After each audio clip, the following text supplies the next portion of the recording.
What are we doing? I want to talk about big bucks, of course, and where they're bedding.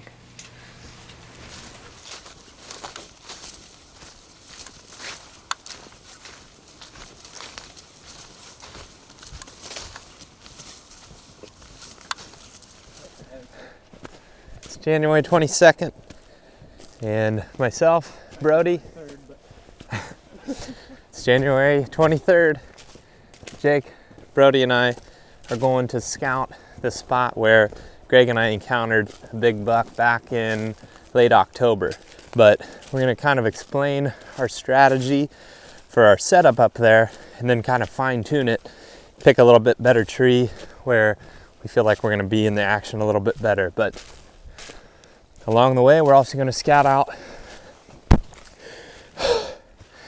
It's harder to talk and go uphill than I thought.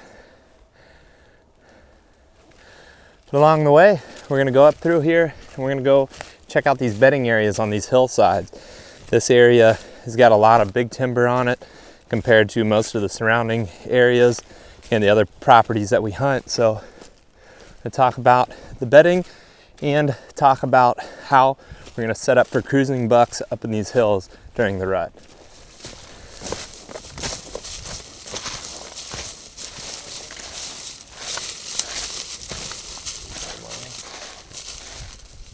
We've made it up to the tree that Greg and I were sitting in when we encountered that buck. It's this split tree behind me. We're on the left side there. And that buck came in and was working the top of this ridge just behind Brody and Jake here. And he circled down and he caught the scent of that doe that came in the dark and kind of spooked. And then he followed her that way. But the theory was, when we were setting this stand up, was that we were going to catch any bucks crossing doe trails. Right here in front of where we were set up, you can see way down in that bottom, there's some crop fields. At first light, the deer are coming back from those crop fields, they're coming back into this timber to bed. Right now, I'm facing straight north. The fields are straight to the north. The edge of the timber is running east and west, and so is this ridge. The top of this main ridge is running east and west, parallel to that ag field, and the deer are coming straight from the north to the south to bed. In this case, food to bed. The bucks know that those does are doing that, so they're going to cross those trails running the top of this ridge going east and west. A lot of times you're going to find a major scrape line in an area that's intersecting doe trails, because instead of checking doe bedding areas, it's just another way for bucks to go check does that may be in estrus as they go back to bed. They can go across those trails, check every doe that has used that trail, then they know they either need to go into that bedding area because there is a hot doe, or they need to go to the next bedding area. Again, main movement is north to south, buck movement is intercepting that east to west.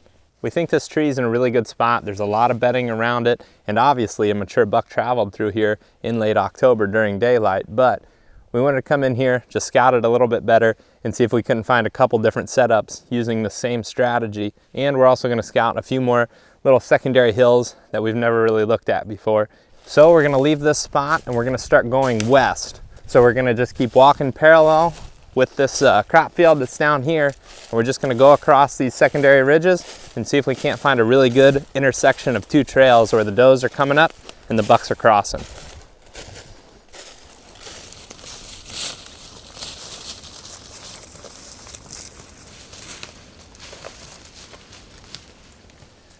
All right, so we've made it, maybe 75 yards from that tree. And right now I'm actually walking on what I would think would be more of the buck trail. There's a scrape right here. There's a number of rubs down through this, but they're coming over that hill and they're going down on these little secondary points. There's one there, there's a small ravine here, and then there's another secondary point there. And they're bedding up on the tops of those, kind of right where they start to fall down. And the reason they do that is they can bed with the wind at their back, and then they can look down into the valley a little bit better.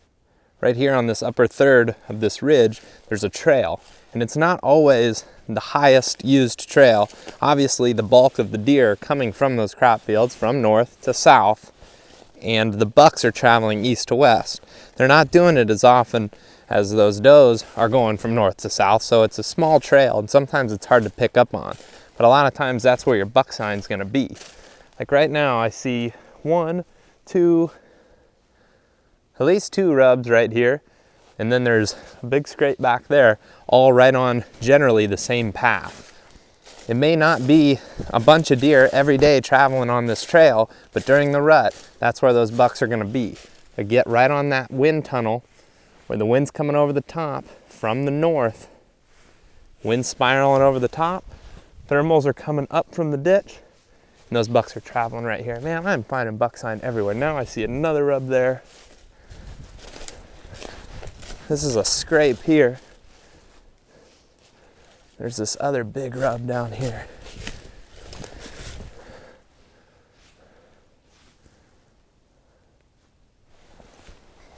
All right, so right now we're on that upper third, walking east and west. We're actually on the south side of this hill, and down these secondary points that are behind me, that's where these deer are bedding. So what we're gonna do, just to show you how these deer bed, is we're gonna walk down to this point. You can see Jake down there, and I bet we're gonna find some beds down here.